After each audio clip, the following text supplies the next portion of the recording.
Hello, VA friends. It is Hammer once again with your mortgage market update. Today is September 6, 2023. Joined today with our special guest, Michael Dendy, a mortgage pro from, where are you from, Michael? Nashville, Tennessee. You know, everything was perfect until a minute ago. You went all max headroom. There you go. See if that comes back in. I'll get it. Little technical difficulty signs. So while you're working on that, I'll go ahead and tell everybody a little bit about what we're doing here today. Remember, y'all, this is for you. If you guys have any questions, feel free to let us know. If you're here live, give us a hashtag live, be a part of the conversation, ask any questions you may have, share your thoughts. If you're watching on the replay, then go ahead and give us a hashtag replay. I know many of you don't make it to the live session, but you do watch us on the replay, and we do monitor those posts. So feel free to post any of your questions and everything there as well, and we'll be glad to jump on that. Looks like Michael's still working on his camera. You got your audio? Yeah. Okay. Yeah, just the camera side, huh? Yeah, I rebooted it, but. Well, we can hear you. So do me a favor, Michael. Go ahead and tell everybody a little bit about yourself. All right. I'm a mortgage loan officer and a realtor here in Nashville, Tennessee. And I've been with VA for quite a while. My favorite part of VA is just being able to help veterans and answer their questions and help them get to the finish line, obviously, in their process of home ownership. And really that's what VA I think is all here for. All of us are here for, just to make sure that we can educate and help you make the best decision possible for your next home purchase. And you know, Chris, when he started this, it was really all about it, building equity, building long-term wealth through home ownership. And that's been what our whole mantra has been about, I think. Very good. Well, thank you again for joining us. I'm going to go ahead. When you get your camera working, let me know. In the meantime, I am going to pop the, let's see, we'll play with some of these till we get, there we go. We'll go down. All right. So Stephanie, you said, what are the current interest rates for mortgage loans? That is awesome. I couldn't ask for a better intro than that. So let's talk rates. Remember, this is not an offer to lend. And when we talk about rates, we're talking about averages and generalities. You always want to make sure, Stephanie, that you are shopping around and shopping your rate. But with that said, let's talk a little bit about where rates have been, where they are, and where they're going. So here's a quick recap. Rates hit bottom last week. Some of the lowest rates that we'd seen since the beginning of August, actually. After seeing mortgage rates tick up for about 3 weeks, we did see them get a little bit better last week, but now they're doing the Jefferson. And when I say the Jeffersons, I mean they're moving on up. So VA rates specifically, you're going to find are generally in the high sixes to low sevens. Last week, we did, hear some scenarios where you're actually in the lower to mid sixes. Generally, this week, you're going to be more of the high sixes to the low sevens. Your conventional rates, if you're not using a VA mortgage, what we call conventional mortgages through Fannie Mae and Freddie Mac, generally, those are going to be in a little bit higher interest rate. They're going to average in the low to mid sevens, but they can be in the high sevens and even in the eights, depending on how much money you're putting down and your credit score and some of the scenarios there. So, rates, if you're being quoted in a VA right now, a VA rate in the mid to high sixes or even the high sixes to the low sevens, that's very much in line. What about for you, Michael? Are you finding similar rates in Nashville? Yep. Now I lost your audio. You're muted. There you go. I think I got myself figured out now. I'm sorry. Now you're all right. All right. No, I think you're right in line with where I'm seeing rates at currently for sure. We did see that uptick for quite a while, so it was nice to have a little break for sure. Yeah. And Stephanie, your next question, I'm going to come back and answer that one in a moment. Stephanie said these interest rates being higher than what we've been used to, are you finding it's a buyer's or a seller's market? I'm going to answer that, and I'll get Michael to answer that as well in a moment. Before we get there, though, when we're talking about rates, let's talk about where rates are going from here, because I think that plays into your question. So first of all eyes are now on next week's inflation data. We're going to get a particular report. It's called the CPI inflation report. It's a consumer inflation report. CPI stands for the Consumer Price Index. Basically, we look at the cost of goods for what they call a basket of goods. And it's not like a basket that you would fill for going to the bathtub. We're not going to put bath bombs and body salts in there, but it's a basket of goods that includes energy and food and the shelter and all kinds of different items, and they look at those different things and come up with an inflation number. Now with that, we're going to get that inflation data next week on the 13th. It'll actually be on our Wednesday. It'll be before our Wednesday call, so we'll talk about how that reading comes in, but that's what everybody is looking at, because if we see signs of inflation continuing to improve with the same pace that we've seen the last couple of months, that's going to be really good for mortgage rates. But what's more likely is it'll probably slow down a little bit, and that's going to keep rates very much where they're at now. Now, a lot of what's going on with mortgage rates, we've talked about how this is really tied to the Fed and the Fed's policy. The Fed has raised rates since March of 2022. They did skip a meeting in earlier this year. However, we have seen in the last meeting, which was in July, we did see a rate increase. Now, the next Fed meeting is in September. And let's see, what am I looking for? I want this right here. So in September, right now, according to the markets, there is about a 9% probability that we'll see a Fed rate hike in September. And that means there's about a 91% expectation that the Fed is going to leave rates the same. However, you'll see mortgage rates actually move up on the idea that we could see a rate hike coming in November. So mortgage rates don't wait until the Fed actually makes those moves. Mortgage rates actually react ahead of time. The markets and traders react ahead of time on the speculation of what the Fed is going to do. And right now, we've got about a 45% expectation that the Fed is going to raise their policy rate, which is called the Fed funds rate, by another 0.25% in that November meeting. And as this column grows, as the expectation of a rate increase grows, we'll see mortgage rates creep a little bit higher as that's happening. If this number were to some reason go down, which would be because of a weak economic picture, the talk of recession, we would see that mortgage rates would actually improve. But all that talk of recession that we talked about months and months ago, it's all disappeared. There's really no talk of recession anymore. Not that it can't happen, it's just nowhere near the horizon. And Stephanie, to answer your question about, kind of is now a buyer's or seller's market, and for someone that with rates being where they're at. So Michael, let's go ahead and answer that, and then we'll answer. We have another question on here as well. So first, let's do Stephanie. So Michael, you've got a unique view on this too, because you are not only a mortgage loan officer, you are also a realtor. So I'll let you answer this. Go ahead. Gotcha. Well, Stephanie, here local in Nashville, and I monitor two markets. I monitor the Hawaii market too, because I'm licensed there as well. But being licensed in Nashville, looking at the economic data, the housing data, everything, we were actually looking at this yesterday. And we actually had a realtor meeting asking this specific question about buyer's market, seller's market. Right now in the Nashville market, we are in almost a flat market. It's not a seller's market, and you really can't even call it a buyer's market, because in Nashville, it's still super hot and there's low inventory. By having low inventory, that creates a big problem for buyers because there's not enough out there.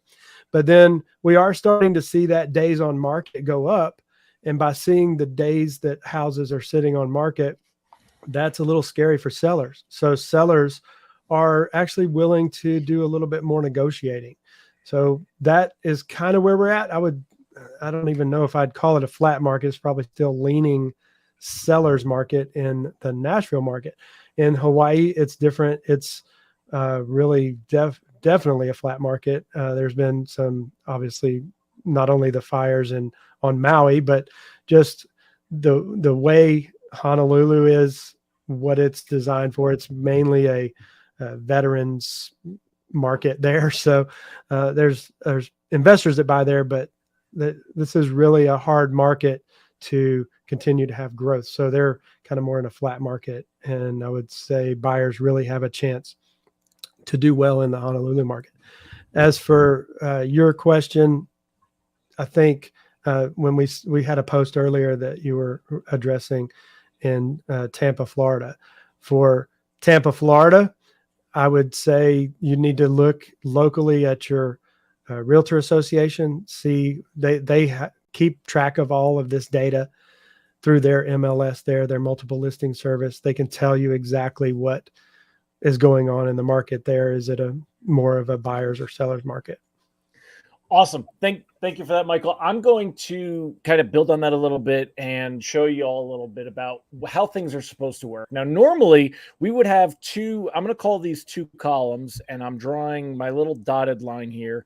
And these triangles are fulcrums, okay? And you're going to see what I mean by that in a moment. But we have rates on one side and we have home prices on another. Now, normally when rates go down, home prices go up because it's like a seesaw. And it's exactly how it would normally happen. This is what we would see in a normal environment, is that when rates go down, like we saw in 2021, home prices get out of control. And we saw bidding wars and people spending tons of money on homes and giving up a lot of different inspections and concessions just to be able to get their foot in the door. And it drove those home prices up. Now, we've seen the reverse happen here, right? So what happens is now rates have gone up, and okay, Hammer, so what should happen is we should have seen home prices go down, but we didn't. And that's what's different in this market than in most other markets like that. Right now, home prices are at best maybe flat, but oftentimes still doing this. And we have a broken seesaw. How do we have this broken seesaw? What's causing this situation? Well, the reason is because it's still supply and demand. And normally what would happen is that as rates go up, you would have less demand, and that would increase supply. The problem in the current market that we've seen is we have a very unique situation where we have a lot of people that have interest rates in the 2s or maybe the 3s, and they're just in that home. And maybe that home is a 2-bedroom home, right?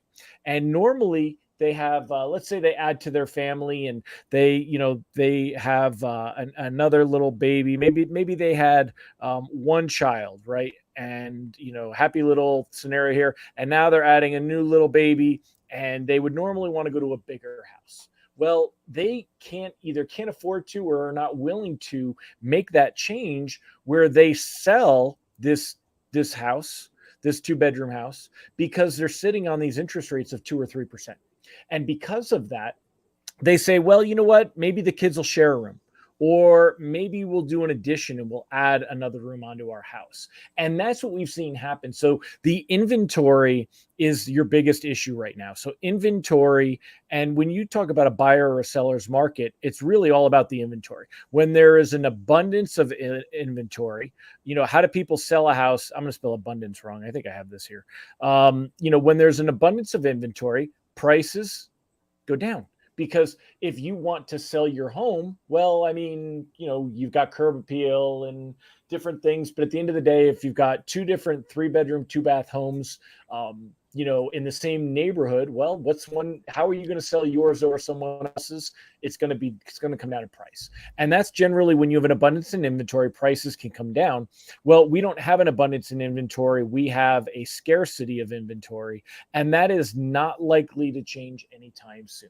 Because we're not going to see the situation change where all of these people that are sitting on homes that have lower interest rates, they're not moving, right? So is it in the U.S. market? Michael gave us that, perspective of Hawaii and of that Tennessee, Nashville market. But in the U.S. market, it is still very much a seller's market if you were to pick one side or the other, because sellers can sell their home a lot easier than buyers can buy one.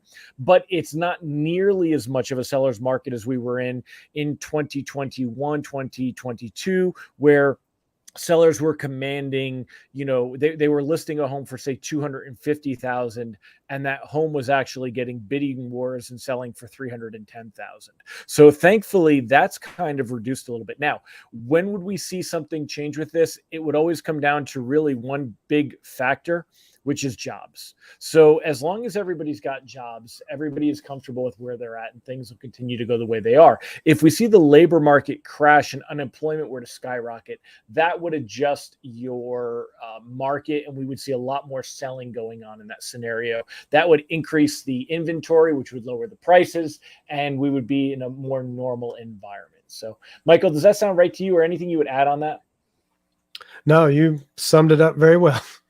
Awesome. So, and then a next question that we had is, for someone closing in mid-October, would you wait to lock 30 days out? Let's talk a little bit about locking in interest rates real quick. So I'm going to just scroll this up a little bit. Let me just pop that up a little bit higher, and let's talk interest rates, right? So I want to show you guys, what we'll do is I'll go back to my little slides here, and we will talk about how does mortgage rates change. What are they based on? Well, they're based on the bond market, specifically what we call mortgage-backed securities. And what we're looking at when I talk about that, that's where we get these fancy charts. So whoever asked for someone closing mid-October, let me know your name, by the way, and if you're a consumer or a mortgage professional, just curious, let us know. So for someone closing in mid-October, which, you're basically mid-October, you are a little more than 30 days away. All right. So the question is, what's going to happen in those next 45 days that you would either want to lock now and protect an interest rate, or why you would want to float? And let's talk a little about why you would do one or the other. So when we talk about interest rates, one thing to recognize is that in our industry, we have some windows, and I like to call them certain windows. And Michael, what would you say are the windows when you're generally looking at locking somebody in? Well, if you're referring to what the contract time is, there's usually a 30-day window that you would do. If you're later in the process and it's not locked yet, there's a 15-day window. As far as how rates are determined, those rates are 15, 30, and then you would go to 45 and 60. All the way up to 90 or 120. It really depends on. Right. So we'll stop at 60, and for everybody. So what happens is, let me explain to you guys, and it's 12:17. So I'm going to make this really quick for you. I want to show you guys exactly why lenders have different pricing for these different days. So what's happening is that there is actually, in order for us to get you the money to buy a home, right? And here's my fancy doodling here. So if you need the money to buy a house, let's say that Michael was independently wealthy and Michael had $100 million, right? That's a whole lot of cash. But eventually, if Michael is lending money out to everybody to buy homes, he's eventually, his pile of cash here is going to get a little bit smaller, and then a little bit smaller, and then a little bit smaller. And eventually, Michael's going to run out of money. Right. So what would happen is that now nobody can buy any homes. Well, how does the U.S. housing market work? Why do we not run out of money? I mean, banks are big, but eventually even banks would run out of money. So what happens? Well, what happens is that when the way this works is there's actually the home and the consumer. We're going to just draw a little happy person here. Okay. This is our consumer. So our consumer needs the money. And let's just say that this is $100,000 for a nice, easy loan amount, right? So the consumer needs $100,000 to buy their home, and they're going to go to a lender. Now, we've got a couple different lender scenarios. We could have what we call a mortgage broker. And a mortgage broker is actually going to go to the next level to the lender, and they're going to work on behalf of the consumer and work with the lender, or the consumer can go directly to the lender. Either way, it's really not that important. We talk about that right now, but either way, they're going to come here to get that money. So the lender is going to lend them the money. But what's happening after that is the lender is actually taking that loan, and they're going to promise it and it's called TBD, to be delivered. They're going to promise to deliver that loan at a future date into the security market. So they're actually going to take it and they're going to go to either Fannie, like generally say Fannie Mae or Freddie Mac, or in the case of a VA loan, it gets done through a government through what's called Ginnie Mae.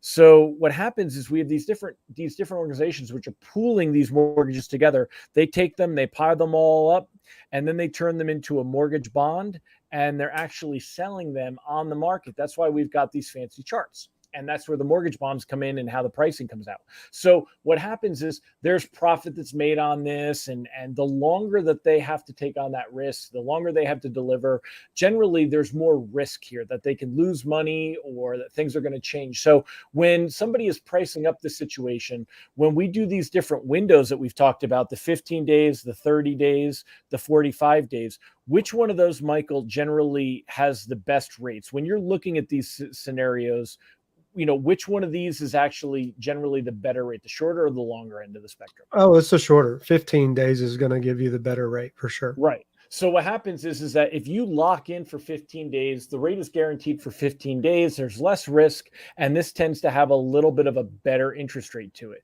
So this is going to be the best. We'll say this is better. This is good. And this is okay. So when you're looking at, hey, I'm doing a loan in mid-October, well, that's about 45 days you would need to lock that loan for. So the thing is that rate is going to be what we call an add-on. It's an additional price to the rate. So that add-on is going to be slightly higher on a 45-day lock than it will be on, say, a 30 or a 15-day lock. So why would you want to lock if you know you're going to pay a little bit more to lock in that interest rate? Well, it's when we look at what rates are actually doing.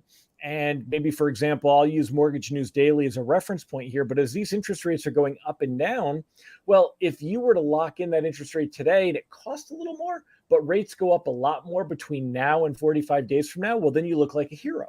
And then what if rates were to get better? Well, then you've made, that didn't work out in your favor. So my thing is we're looking at what's going on in the markets, what's going on in the environment that's going to make these rates possibly move up or move down. And that's where we look at these fancy charts. We look at mortgage-backed security trading. We look at what's going on over the next few weeks. And basically, my perspective here is that in the next 15 days, rates are likely to move higher.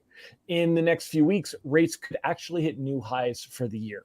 We haven't seen these rates since the early 2000s, and we are likely to see rates that are higher. Why are we likely? And again, I can't tell you the future. I only have a magic 8 ball, not a crystal ball. So it's not always right. And when we have this, what we're looking at are what's going to come into play. And what's going to come into play is that the Fed is expected to raise interest rates another time in November. We're expected to see all these economic indicators show the economy is doing well, the labor market is doing well, inflation's improving slowly, and all of that means that we are going to see interest rates stay higher for a longer period of time and actually possibly get higher from here. So with that in mind, if I was closing in mid-October, I would consider locking in my loan now because we are experiencing from last week some of the best rates we've seen in about 3 weeks. And those rates will probably be gone a couple weeks from now. So if you wait to lock, you'll have a shorter window, but you'll have a higher base rate. So your rate will be higher. So if it were me and my loan, and this is just a personal preference, I would strongly consider locking my own loan right now because I know what I have. I know what I can afford. I know where it is. And I believe that we have a better chance of seeing rates move higher over the next couple of weeks than we see of them moving lower. Now, I can't guarantee that. I don't know the future, but I know that, kind of like playing poker, I'm a big poker player, and it's about the odds and making a decision with the correct odds in your favor. The results sometimes go a little bit not the way you want them to go, but the odds are always in your favor, which means it made it a good decision. So with that in mind, I think that we're more likely to see rates move higher based on the current economic environment. And I think that I would lock in an interest rate. Michael, what do you say to somebody that asks that question? I'm pretty much telling everybody right now, the market we're in so volatile, it's better to just go ahead and lock because you could be in real trouble, even to the point that if the interest rate goes up too much, you may not even qualify any longer. That's kind of where things are at. So I play it on the safe side with interest rates right now, locking. Yeah. And then for me to be, quote unquote, wrong, for me to be incorrect on where rates are going, let's say that next week the inflation data comes in showing that CPI consumer inflation report comes in showing that the inflation has been cooling off faster than markets had expected, faster than has been anticipated. Well, that would help mortgage rates to improve. Anytime we see inflation improving, that's going to help mortgage rates. But let's say that report comes in the other way, it's more likely that rates would creep higher. So we have some of those reports. We've also got a Fed meeting coming up September 20th. What the Fed says and what Fed Chair Jerome Powell says in his press conference afterwards is going to have a big effect on moving interest rates. Now, if the Fed makes comments like, hey, they're called dovish comments, meaning that they're more for accommodative policy, they would be lowering interest rates, keeping rates the same or lowering them. The markets would like that. That would help mortgage rates improve. But what we've heard from the Fed members is that, hey, we're going to have to hold these rates for quite a while into 2024 in order to see the economy slow down and see inflation get back to where we want it, around 2%. And with that in mind, if that's what the Fed, if that's their messaging, it's more likely we see mortgage rates react by increasing than decreasing. So those are your variables that are at play. That's the decision that you have to make. But I agree with Michael. I'm more about one in the hand is better than two in the bush right now. Right. So awesome. If y'all have any other questions, please feel free to post them. We'll be glad to answer them for you. Otherwise, Michael, I'm going to wrap it up. Is there anything else that you would like to add and throw out there for anybody today? Just on that last thing that you're talking about, rates, that most lenders, not all lenders, but many lenders do have a renegotiation policy. So if the rate you lock in and it's extended for 45 days happens to get better, they will sometimes renegotiate that lower rate for you. And they'll split it with you, things like that. There's different policies for that. So keep that in mind as you're locking as well. Right. And just to spend a minute on that. So also that's a very much lender by lender scenario. And it generally, we'd have to see a big dip in rates. The reason that lenders do that is not because they're nice people.